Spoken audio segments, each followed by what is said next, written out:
నమస్తే, welcome to rainbow media Telugu. Nizamabad మండలం ధర్మారం తండా గ్రామ పంచాయతీ పాలకవర్గాన్ని ఏకగ్రీవంగా ఎన్నుకున్నారు.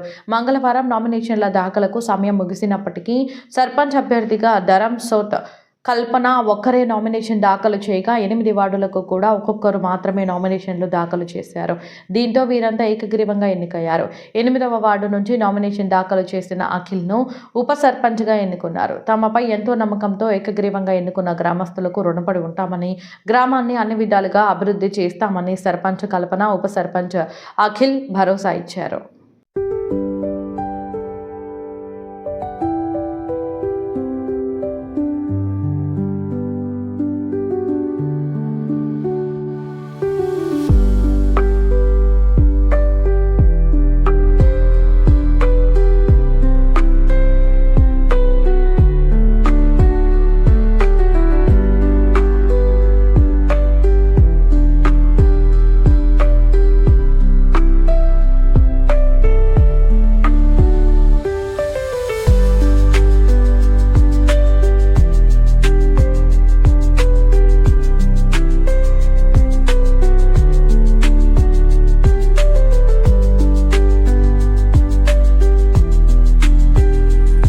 ఈరోజు ధర్మారం గ్రామం ఉమ్మడి గ్రామ పంచాయతీ ఉండే, ఇంతకుముందు ఇప్పుడు సపరేట్ గ్రామ పంచాయతీ ఏర్పడింది. మా పక్క తండా నుంచి మరి తండా గ్రామ ప్రజలందరూ కూడా సర్పంచ్ని, ఉప సర్పంచ్ని, 8 వార్డు మెంబర్లు అందరూ కూడా ఏకగ్రీవంగా ఎన్నుకున్నారు.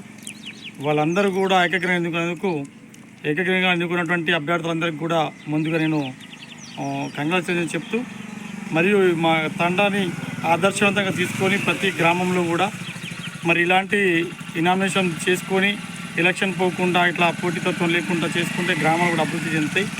అలాగే గవర్నమెంట్ మరి కాంగ్రెస్ గవర్నమెంట్ కూడా మరి ప్రోత్సాహకం కూడా అభివృద్ధికి చిన్న గ్రామాలు అయితే 5 లక్షలు, పెద్ద గ్రామం అంటే 10 లక్షలు ఇస్తాము, అభివృద్ధికి పదంగా నడిపించుకుంటే బాగుంటుందని కూడా ప్రకటించడం జరిగింది. కాబట్టి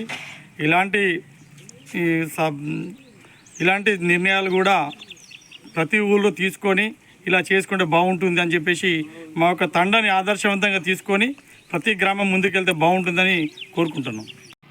అందరికీ నమస్కారం. నన్ను ఈరోజు తండా పెద్ద మనుషులు ఉప సర్పంచ్గా ఏకగ్రీవంగా ఎన్నుకున్నందుకు మా తండా పెద్ద మనుషులందరికీ నా యొక్క ధన్యవాదాలు. మరియు మా తండా 8 వార్డులు మొత్తం కూడా ఏకగ్రీవంగా ఎన్నుకోవడం జరిగింది. అందరి తరపున నేను కృతజ్ఞతలు తెలుపుతున్నాను మా తండా పెద్ద మనుషులు. గ్రామంలో ఏ సమస్య వచ్చినా ముందుంటే నడిపిస్తామని గ్రామ ప్రజలు మా మీద నమ్మకాన్ని నిలబెట్టినందుకు మేము మాకు తగిన ఏ అభివృద్ధి కార్యక్రమాలన్నా సక్రమంగా చేస్తామని మేము హామీ ఇస్తున్నాము. అందరికీ నమస్కారం. నా పేరు కల్పన. నేను ధర్మరం తండలో సర్పంచ్గా నిలబడ్డాను. నామినేషన్ వేసిన కాబట్టి అందరూ నన్ను ఎన్నుకున్నారు.